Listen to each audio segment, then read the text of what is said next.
وهداية نصوح لا قوة إلا بالله لا حول ولا قوة إلا بالله اللهم نعرف بأوامرك ونعرف ومن الملائكة المقربين وفي وافتح لمعتك على الناس رب اشرح لنا صدرنا ويسرنا وعافيتنا قول الشيخ مسلمة لا نفعنا من الدارين.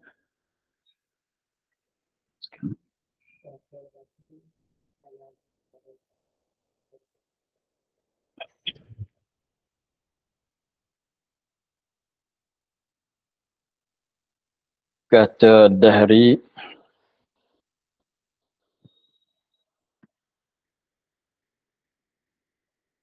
tinggal lagi padaku satu pertanyaan. Jadi dah dua soalan ditanya oleh Dahri dan dijawab oleh Abu Hanifah dengan jawapan yang terang. Maka Dahri katanya ada satu soalan lagi kat dia yang dia nak tanya sekarang. Kata Dahri, tinggal lagi padaku satu pertanyaan, satu soalan lagi. Jadi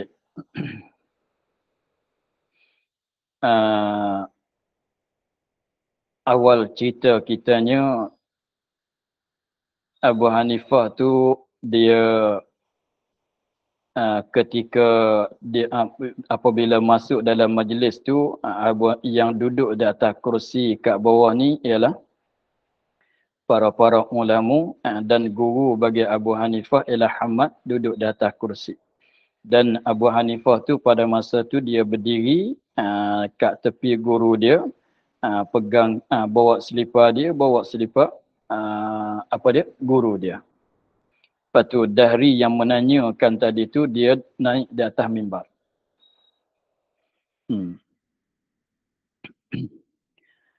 Maka apabila Dahri tu kata ada tinggal satu soalan lagi yang dia nak tanya, maka kata Abu Hanifah, tanya olehmu, aku jawab insya-Allah Ta'ala. Jadi Abu Hanifah pun kata, tanyalah nanti aku jawab. InsyaAllah Ta'ala. Kata Dahri, apa kelakuan Allah Ta'ala, apa kelakuan Allah sekarang? Apa kelakuan Allah Ta'ala sekarang? Itu Dahri tanya kepada Abu Hanifah sebagai soalan yang terakhir. Apa kelakuan Allah? Allah buat apa sekarang? Apa keadaan Allah sekarang? Maka apabila Dahri tanya dengan soalan ini, tengok kecergasan Abu Hanifah, tengok dia nak jawab macam mana, tengok akal dia, kecergasan dia. Kata Abu Hanifah bahwasanya engkau ini terbalik. Terbalik ni maknanya susan lah. Maknanya terbalik pekerjaan. Jadi tak kena cara lah.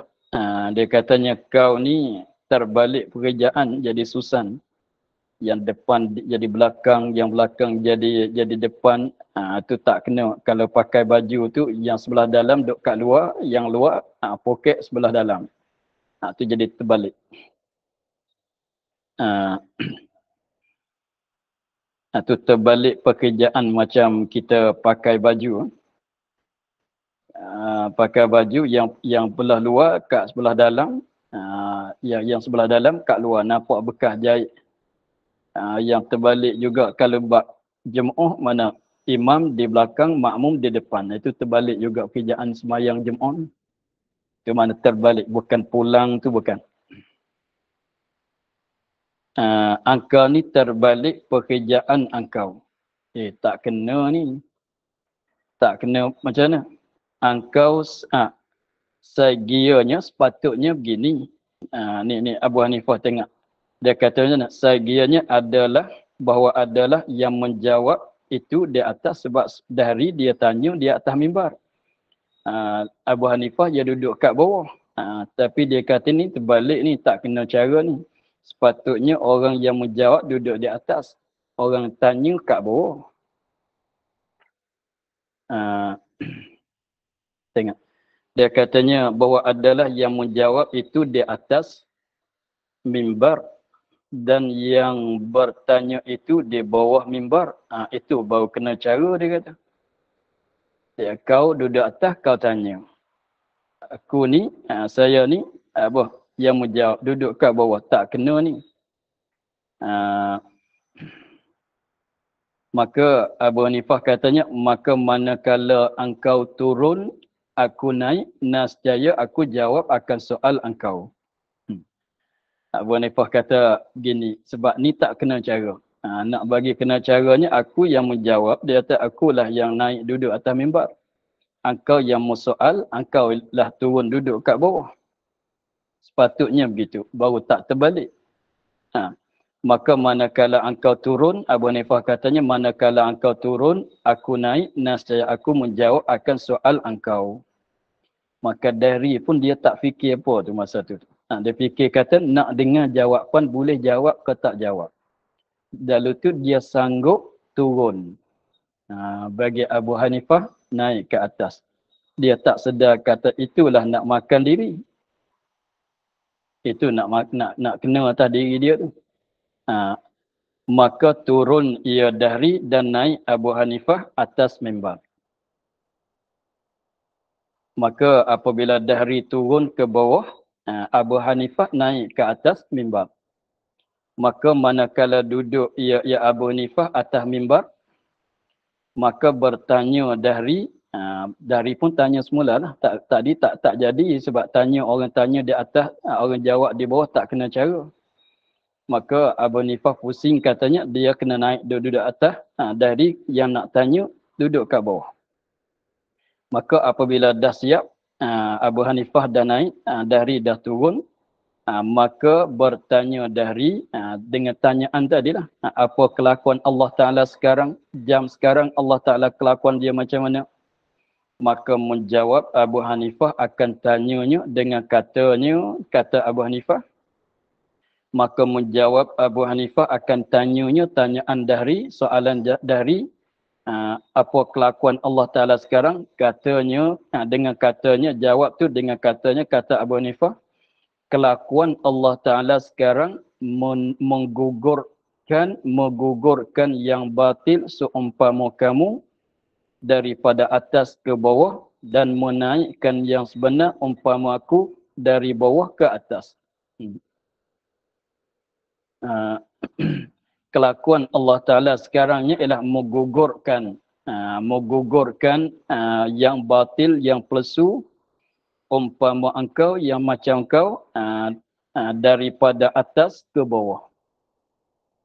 Memanglah daripada atas mimbar turun ke bawah dan menaikkan, meninggikan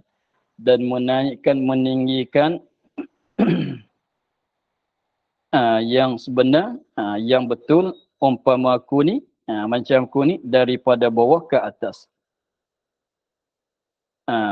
Itu dia kata kalau tanya tuan buat apa sekarang, sebab tu ada setengah guru tu orang tanya, kalau begitu dia tanya dalam majlis mengajar dia ni, ada orang tanya sekarang Allah Ta'ala buat apa?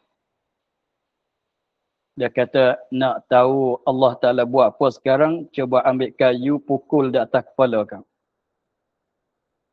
Orang tu pun ambil kayu, dia ambil kayu, pukul di atas kepala dia sendiri. Sebab guru tanya nak tahu Allah Ta'ala buat apa, saya boleh jawab. Sekarang Allah Ta'ala buat apa? Kata nak tahu, senang saja. Tapi engkau kena ambil kayu pukul atas kepala engkau dulu.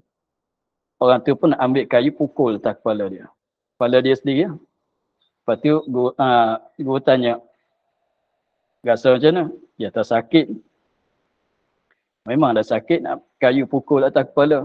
Maka jawab kata, sekarang Allah Ta'ala mesakitkan kepala engkau. Allah Ta'ala buat apa? Perbuatan Allah Ta'ala sekarang ialah buat yang kau sakit kepala. Itulah.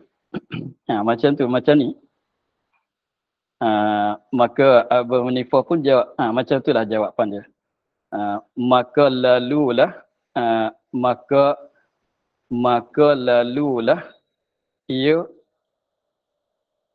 lalulah ia ya dahri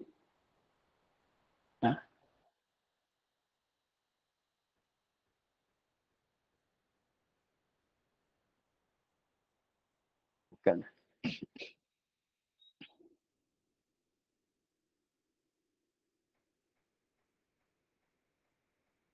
Maka lalu alahnya kalah. Maka lalu kalahnya. Jadi maknanya apabila kena jawapan Abu Hanifah macam tu, maka kalahlah dahri. Tak tahu nak kata apa dah. Jadi tak tahu nak hujah macam mana lah dia. Jadi kalahlah dia. Dan putus hujahnya. Dan dah putus hujahnya. Maknanya sekarang dia tak boleh kata apa dah. Maka itulah contohnya apa dia berhajat kepada ada orang yang boleh kuasa menolakkan syubhat. Kena ada orang yang pandai, yang alim, yang boleh, yang kuasa menolakkan syubhat sekiranya syubhat itu didatang. Maka kena ada. Ni maka cerita ni cerita ada orang yang kuasa menolakkan syubhat. Habis. Kata musannif, annal hukmal aqliyah. Jadi awalnya i'lam annal hukmal aqliyah. Awal matanya i'lam, hendak mengetahui olehmu. Pasal kata hendak mengetahui itulah panjang huraian dia. Hendak mengetahui, maka dia cakap pasal hukum mengetahui, mengenal tu apa dia. Panjang bahasan dia. Maka sini dah habis bahasan mengetahui, maka sambung di sini pula. Annal hukmal aqliyah. Artinya bahawa sehukum yang bangsa akal itu sebanyak tu saja terjemah dia. Bahawa sehukum bangsa akal itu, mana hukum yang dapat daripada fikiran akal, bukan hukum yang bangsa kepada syarak, bukan hukum yang bangsa kepada adat. Bahkan hukum yang kita nak bahas sekarangnya ialah hukum yang bangsa kepada akal. Maknanya yang buat keputusan hukum tu ialah akal. Itu terjemah dia. Maka sekarang masuk pada huraian dia. Nanti dia akan hurai hukum tu apa dia, hukum akal, hukum semata-mata hukum tu apa dia, hukum akal tu apa dia. Nanti akan panjang pula. Bermula makna hukum itu, bermula makna hukum, pengertian artinya ta'rif bagi hukum itu. Ini hukum semata-mata hukum, tak tilik kepada hukum tu ialah hukum akal atau adat ataunya syarak. Sebut kata hukum, belum kita turun kepada, belum pada kita tilik kepada hukum tu hukum akli, hukum tu hukum syar'i, hukum tu hukum apa dia, adat. Maka tilik kepada makna hukum semata-mata hukum dulu. Jangan tilik pada akli ke tidak, syar'i ke tidak. Tilik kepada hukum semata-mata hukum dulu. Hukum tu apa dia, makna dia? Iaitu mengisbatkan suatu pekerjaan atau menafikan dia. Sama. Mana-mana kitab pun takrif dia sama. Mengisbatkan suatu pekerjaan, yakni bagi suatu pekerjaan. Cuba tengok dalam kitab Zahratul Murid, dia ada bagi suatu kerjaan lagi. Sini dia hazaf. Mengisbatkan suatu pekerjaan, yakni bagi suatu pekerjaan. Atau menafikan dia kan suatu pekerjaan, yakni daripada suatu pekerjaan. Jadi begitu dah. Mengisbatkan suatu pekerjaan atau menafikan. Mengisbatkan, kalau nak ambil hukum akal, mengisbatkan kidam bagi Allah. Mengisbatkan kidam, menyabitkan kidam bagi Allah. mengisbatkan kudrat bagi Allah, mengisbatkan baru bagi makhluk. Nah, mengisbatkan baru bagi makhluk, mengisbatkan sedia bagi Allah, atau menafikan suatu kerjaan daripada suatu kerjaan, seperti kita menafikan baru daripada Allah, mengisbatkan apa? Kita menafikan baru daripada Allah, kita menafikan qadim daripada makhluk. Itu hukum akal. Kalau hukum syarak pula, apa dia? Mengisbatkan wujub pada sembahyang 5 waktu, mengisbatkan haram pada minum arak, menafikan haram daripada sembahyang 5 waktu, menafikan wajib pada minum arak. Gitulah.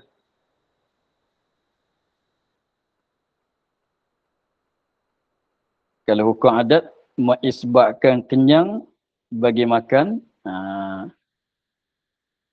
Begitulah. Itu hukum adat. Dan yang menghukumkan dengan isbat atau nafi. Jadi mengisbat atau menafi itu kena atas diri hukum. Kena atas diri hukum tu ialah mengisbat atau menafi. Ringkas-ringkasnya begitulah.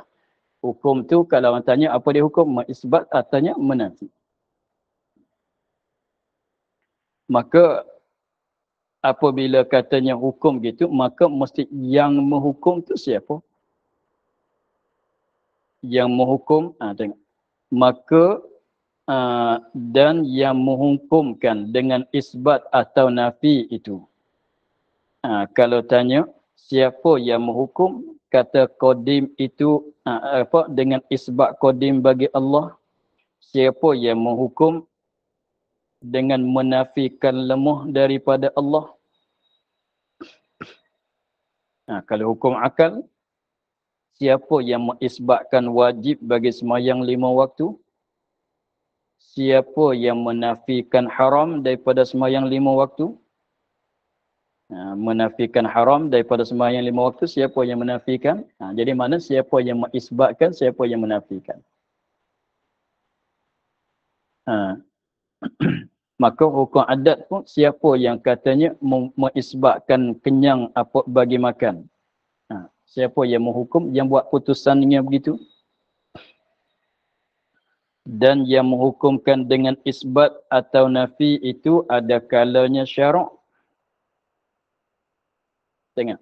Mengisbatkan wujub bagi solat 5 waktu. Siapa yang mengisbat?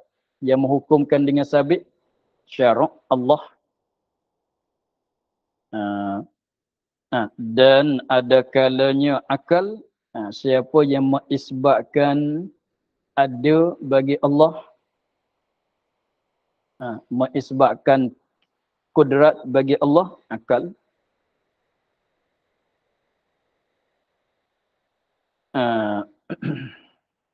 Dan ada kalanya adat. Siapa yang mengisbatkan kenyang bagi makan, adat. Bukan akal. Mengisbatkan basah apabila bagi mandi. Siapa yang mengisbat? Siapa dia? Adat. Bukan akal.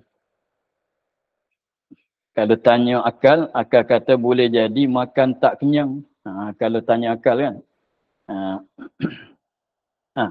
Jadi maknanya yang menghukum, artinya bahasa Arab panggil hakim. Yang menghukum atau yang mengisbat. Yang menghukum. Jadi sekali lagi nak jelas, hukum tu isbat. Nafi. Tu kalau nak ambil bahasa Arab tu, hukum tu ada dua. Isbat dan nafi. Nak bagi tahu gitu. Hukum ada dua, ialah isbat dan nafi. Jadi isbat tu hukum, nafi tu hukum. Isbat tu hukum, nafi tu hukum. Tapi bahasa Melayu dia tambah mim, mengisbatkan. Tapi bahasa isbat, menafikan. Nafi itu bahasa Arab. Maka hukum tu ialah isbat. Hukum tu ialah nafi. Mana hukum terbahagi kepada dua. Hukum tu terbagi kepada dua. Satunya isbat, duanya nafi. Ha. Kalau orang belajar ilmu saraf senang. Hukum masdar, isbat masdar, nafi masdar.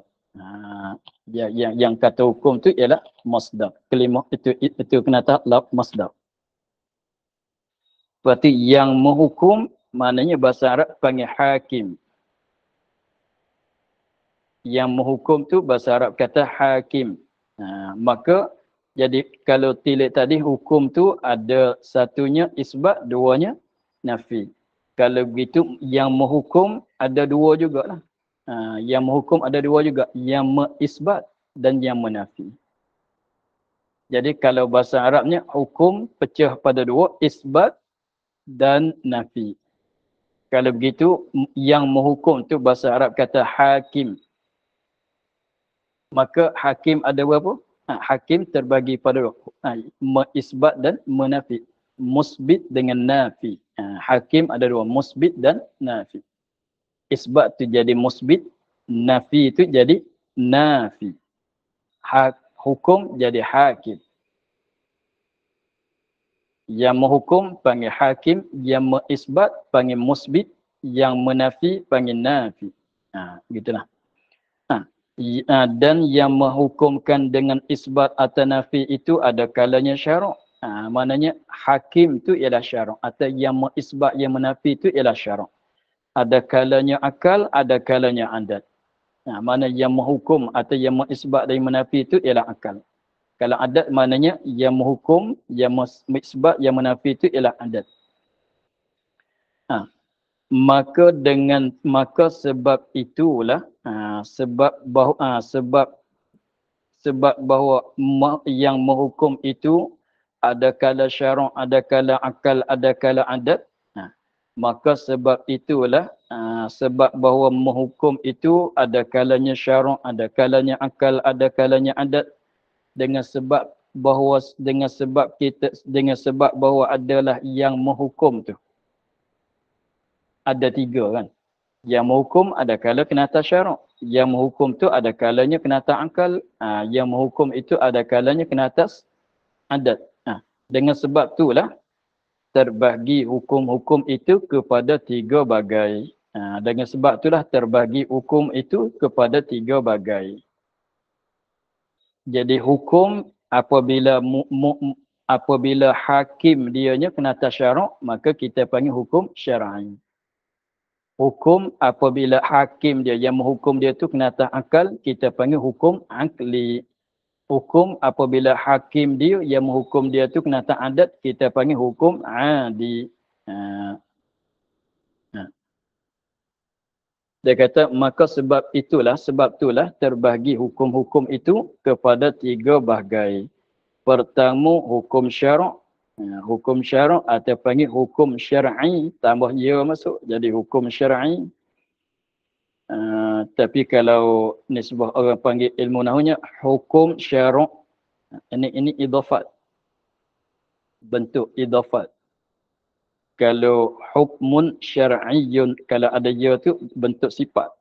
Hukum syar'i, hukum syarak.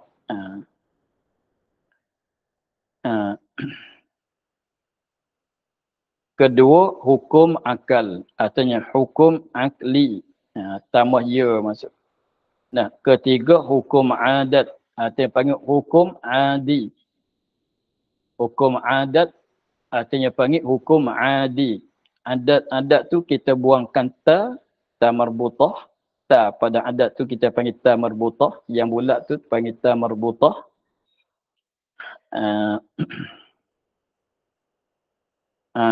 Maka kita buangkan ta, tambahkan ya, jadi adi. Ta pada adat tu dipanggil ta marbutah. Marbutah tu mana ditambah, diikat, mana disimpul. Sebab dia bulat, macam disimpul. Sebab tu kalau setengah tu dia naik, jadi naik gitu. Macam benda tali dua, hujung tali hujan ni kita simpul. Jadi gitu. Jadi naik. Sebab tu panggil ta marbutah, disimpul. Ha. Itu yang bulat tu, kalau yang panjang, yang macam bat, yang macam bat tu panggil mabsutah, dipanjangkan, dihamparkan. Dia tu panggil mabsutah. Mabsutah mana dihamparkan. Sebab dia panjang macam kita hafal tika. Nah, jadi pada katanya tilik kepada yang menghukum, artinya hukum itu tilik kepada hakim dia, itu terbagi kepada 3 bagai. Hukum kalau hakim dia ialah syarak, panggil hukum syarak. Hukum kalau hakim dia tu adat, panggil hukum adi. Maka hukum tu kalau hakim dia akal, kita panggil hukum akli. Hukum akal, begitulah. Dan hanya sungguhnya menyimpankan oleh musannif akan hukum akal, tiada hukum syarak dan tiada hukum adat. Kerana apa di sini dalam kitab kita ni, dalam matan Barahin, musannif sebut pasal hukum akal saja. Hukum adat tak dicerita dalam kitab, dalam matan Barahin. Hukum syar'i tidak dicerita di dalam matan Barahin. Hanya tersimpan, tersakat pada hukum akal saja. Cuba kita tengok lagi datang. I'lam annal hukmal aqliya yanhasiru. Apa dia?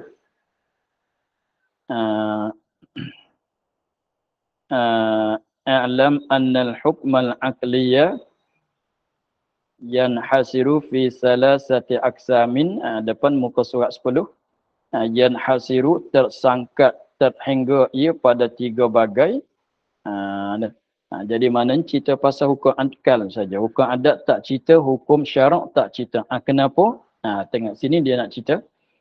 Dan hanya sungguhnya menyimpan, musakat, dan menyimpan oleh musannif atas hukum akal. Jadi maknanya musannif cerita pasal hukum akal saja. 2 hukum lagi tak cerita.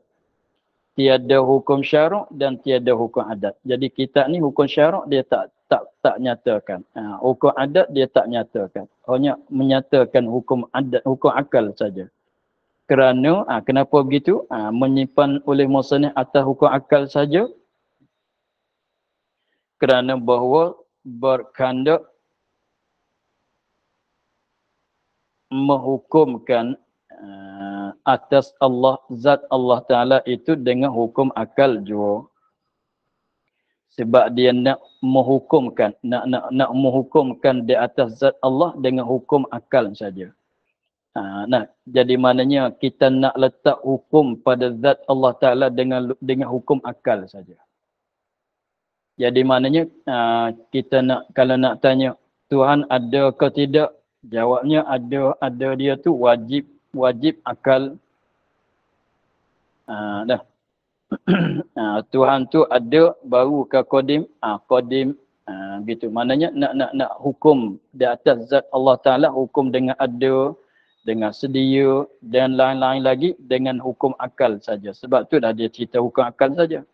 Kerana berkandak oleh musannif menghukumkan, menghukumkan di atas zat Allah Ta'ala itu dengan hukum akal. Jua. Tiada dengan hukum syarak dan tiada dengan hukum adat. Tak nak kira dengan adat lah.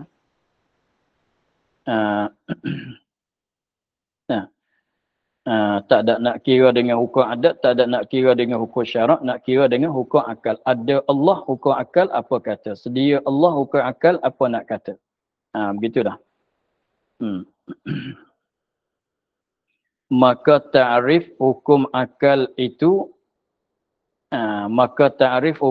apabila kita dah tahu kata kitab ni, musannif nak nyata pasal hukum akal saja, hukum syarak, hukum adat tak nak nyatakan. Maka apakah hukum akal pula?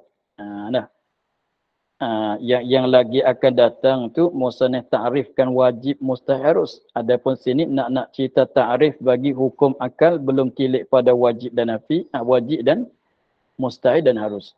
Hukum akal tu apa dia?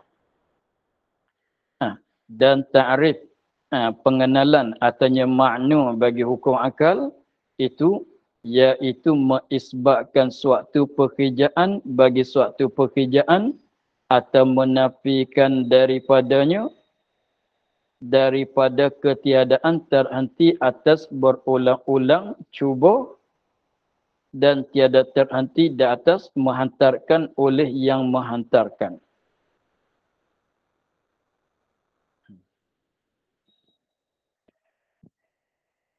Hukum akal itu mengisbatkan suatu pekerjaan bagi suatu pekerjaan. Ini hukum atau menafikan dia kan suatu pekerjaan daripada suatu pekerjaan. Tilik sakat tu makna hukum. Tilik sakat tu jadi makna hukum saja kan. Lepas tu ni tambah dengan apa?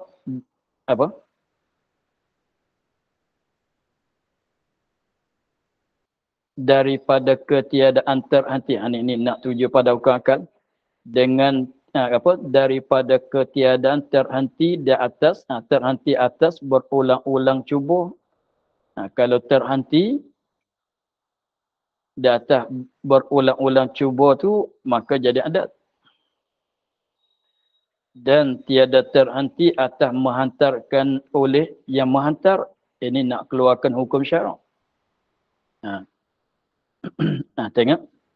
Dia katanya mengisbatkan suatu pekerjaan bagi suatu pekerjaan seperti kita mengisbatkan kidam bagi Allah atau menafikan kerjaan daripadanya, maknanya menafikan baharu daripada Allah. Jadi kita mengisbatkan qadim kidam bagi Allah, kita menafikan baharu daripada Allah tu bukan datang daripada berulang-ulang. Bukan daripada berulang-ulang, tak berulang pun kita buat keputusan gitu. Berulang-ulang cuba tu try uji. Dia hukum adat ni nak keluar hukum adat sebab hukum adat tu dia kita boleh buat putusan katanya nasi mengenyang, api memanas, itu daripada kita berulang-ulang cubaan. Kenapa boleh berulang-ulang? Sebab sekali pertama boleh jadi kebetulan. Jadi maknanya kita nak buat, contohnya kita buat putusan katanya kita mengisbatkan kenyang bagi nasi tu sebab kita dah perhati banyak kali setiap kali nasi masuk ke perut kenyang. Setiap kali kita makan nasi jadi kenyang. Dah uji banyak kali, dah try banyak kali. Jadi begitu. Maka jadi adat. Dah. Kalau kali pertama tak boleh nak kata adat lagi. Dah. Boleh jadi kebetulan, tapi kalau kali yang kedua, yang ketiga jadi macam tu juga, maka jadi adat. Dah. Contohnya kalau nak nampaknya jenis ubatan-ubatan, lebih-lebih laginya ubat yang jenis herba, orang tua kita nak tahu di mana yang ni ubat bagi ni, ubat penyakit ni, yang ni ubat penyakit bagi ubat penyakit ni, dia tahu daripada mana? Tahu daripada berulang-ulang cubaan. Dia makan benda ni kali pertama hilang penyakit. Tapi boleh jadi kebetulan makan pula sekali lagi hilang pula. Tu jadi adat. Jadi adat tu datang daripada berulang-ulang. Hukum akal tidak. Dan tiada terhenti atas hantar oleh yang menghantarkan. Ini panggil wad'i. Dan tiada terhenti atas menghantar atau hantar letak oleh yang menghantar. Ni.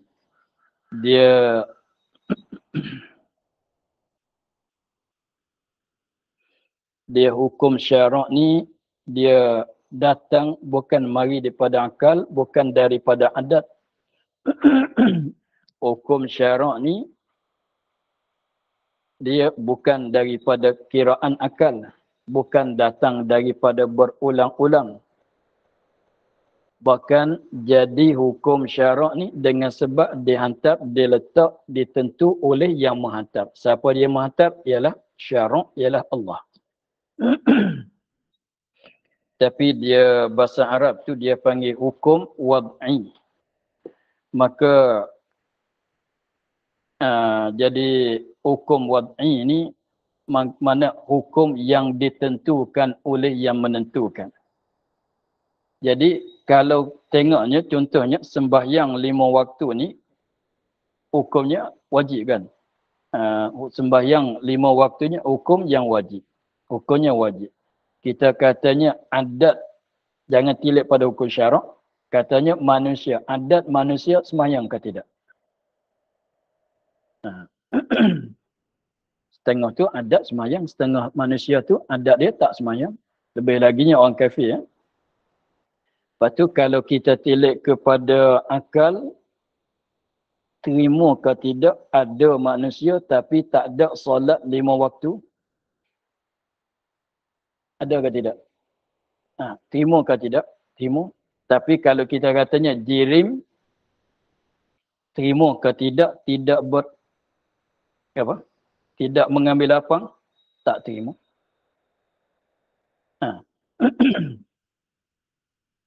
Dia ni guna hukum akal. Kita kira dengan akal.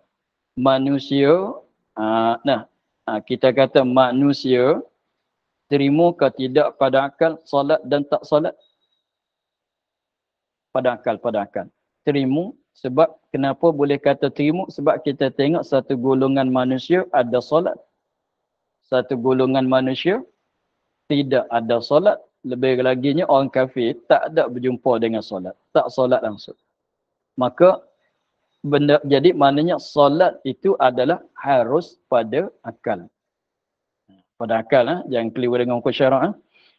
Harus pada akal. Sebab apa? Sebab tengok setengah tu berlaku, setengah tu tak berlaku. Maka benda yang sama di antara ada dengan tak ada adalah benda yang harus. Berlaku pada orang ni, tak berlaku pada orang ni.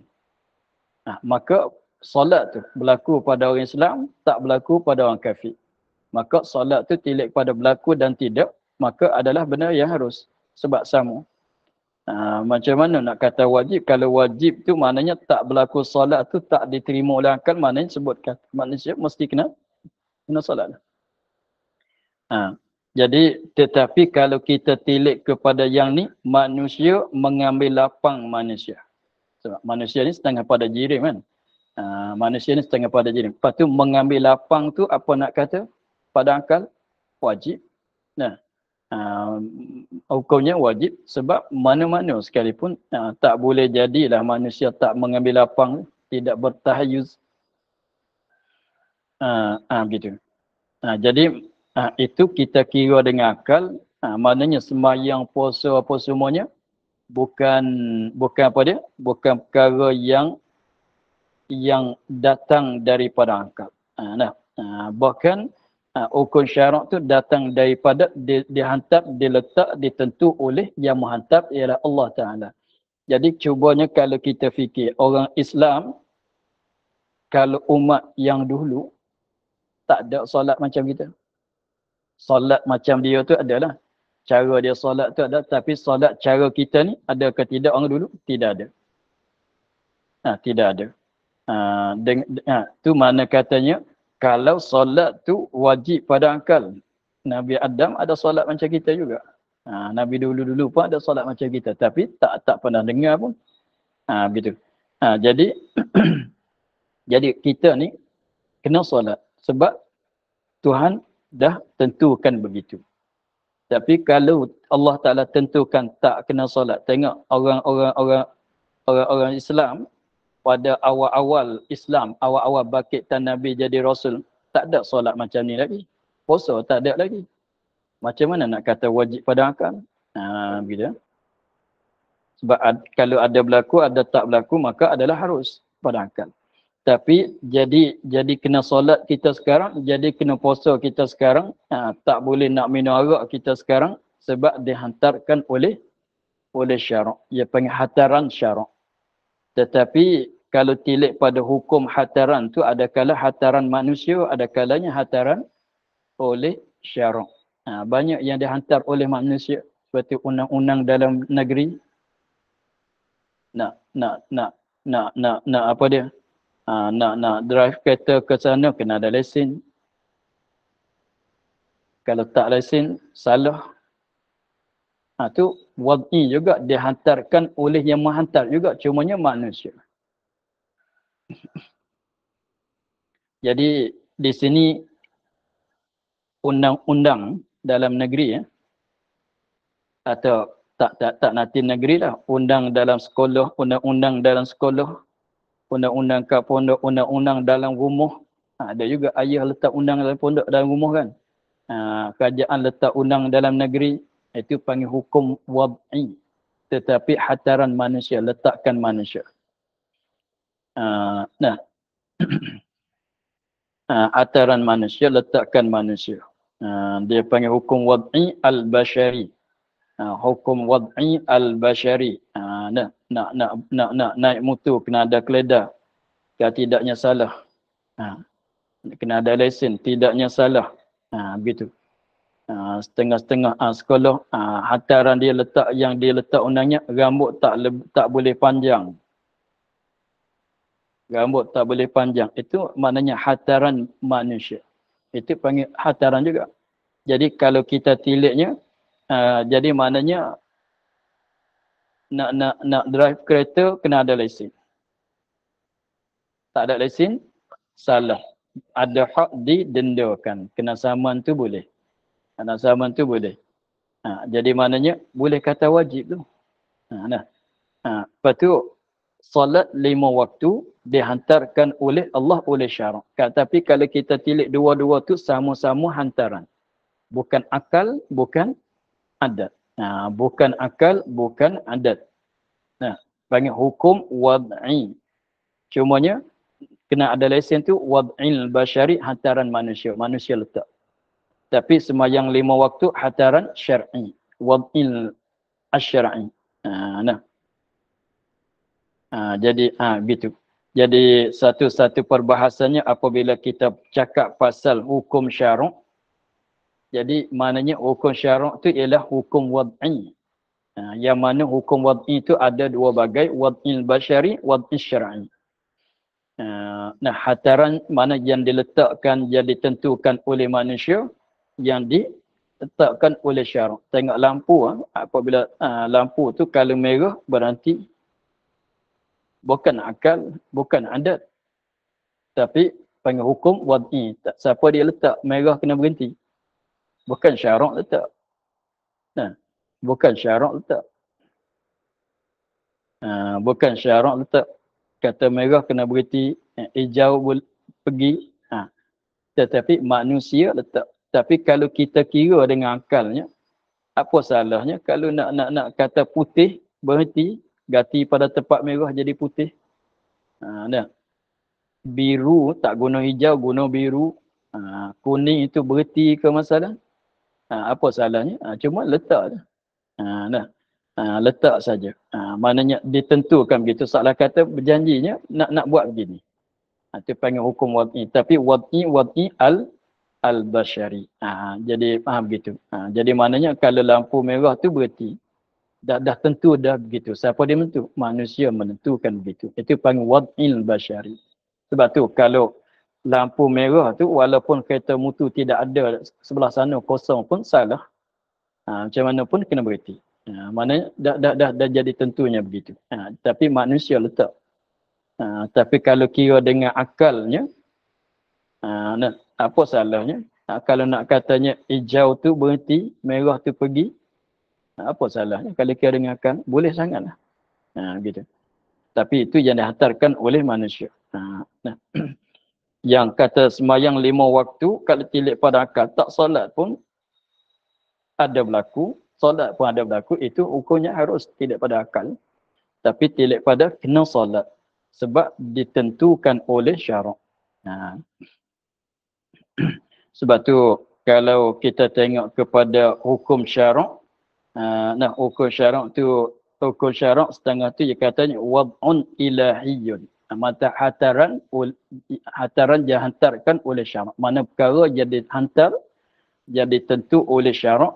Nah, wad'un ilahiyun sa'ikun lidzawil uqul ila sa'adatil abadiyah.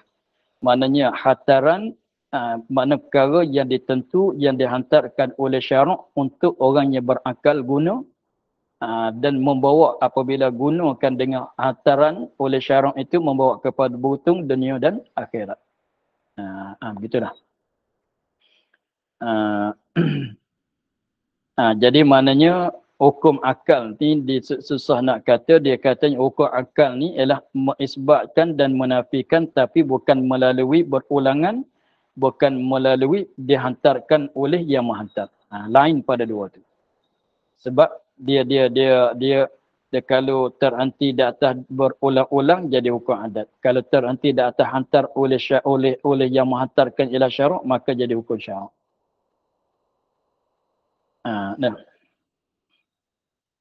Lepas tu, Sani, kalau kita nak kira, dia kena jadi 4 kan. Jadi 4 macam mana? Kalau terhenti di atas berulang-ulang oleh cubaan, berulang-ulang cuba, maka jadi adat. Kalau terhenti di atas hantaran, kalau terhenti di atas hantar oleh yang menghantar tu ialah syarak. Jadi hukum syarak. Kalau terhenti di atas menghantar oleh manusia, panggil hukum basyari. Gitu, hukum manusia. Seperti pakat kena ada lesen, kena ada apa kan. Satu Ahad kena cuti. Tu je lah. Tu panggil hukum basyari. Tapi tak payah kira lah benda tu. Dah. Sebab luar pada pengajian kita. Tapi kalau kira ada lah. Lepas tu hukum akal. Kalau tidak dua-dua tu tidak terhenti di atas berulang, tidak terhenti di atas hantar, maka jadi hukum akal. Tetapi hukum basyar, hukum manusia ni tak masuk dalam bahasan kita. Dalam pengajian agama kita ni. Sebab hukum syarak kena tahulah, nak tahu mana wajib. Takut salah, takut berdosa kan. Hukum akal kena tahulah untuk nak sahkan akidah. Dan hukum adat kena tahu juga, takut apa dia? Keliru dengan hukum akal. Takut nak keliru dengan hukum akal, seperti bab mukjizat Nabi kan. Jangan keliru dengan adat dengan akal. Tapi hukum manusia ada dalam hidupan kita, adalah hukum manusia. Apa dia? Tak boleh kena buat begitu hari ni, tak boleh tu hari ni, tak boleh ni, kena buat begitu, kena buat begini. Banyak pula undang-undang tu, sebuah satu buku besar pula. Wad'il basyari, hukum manusia tu banyak pula dalam negeri. Dalam negeri pun ada, dalam sekolah pun ada, dalam rumah, sebuah rumah pun ada kalanya hukum wad'i itu tak sama. Setengah rumah tu bebas, anak nak rambut panjang, nak pendek, bebas. Harus. Setengah rumah tu apa dia? Wajib pendekkan rambut anak dia. Ada juga begitu. Tu dalam rumah. Katalah. Jadi sebenarnya ada 4 kan. Hukum adat, hukum akal, hukum syarak, hukum manusia. Tetapi hukum manusia tak masuklah. Tak sangkut tan langsung. Cumanya ada tapi tak masuklah bahasan. Tak perlu kita tahu pun. Tak perlu, dan pengajian kita sekarang tak perlu kita tahu. Itu di luar pada pengajian kita. Luar pengajian. Itu luar pada pengajian yang wajib kita kena tahu. Begitulah. Maka untuk hari ini kita akhir di situ. Dan keluar dengan kata tiada terhenti atas berulang-ulang itu hukum adat. Kerana ia terhenti atas berulang-ulang. Wallahu a'lam. Alhamdulillah.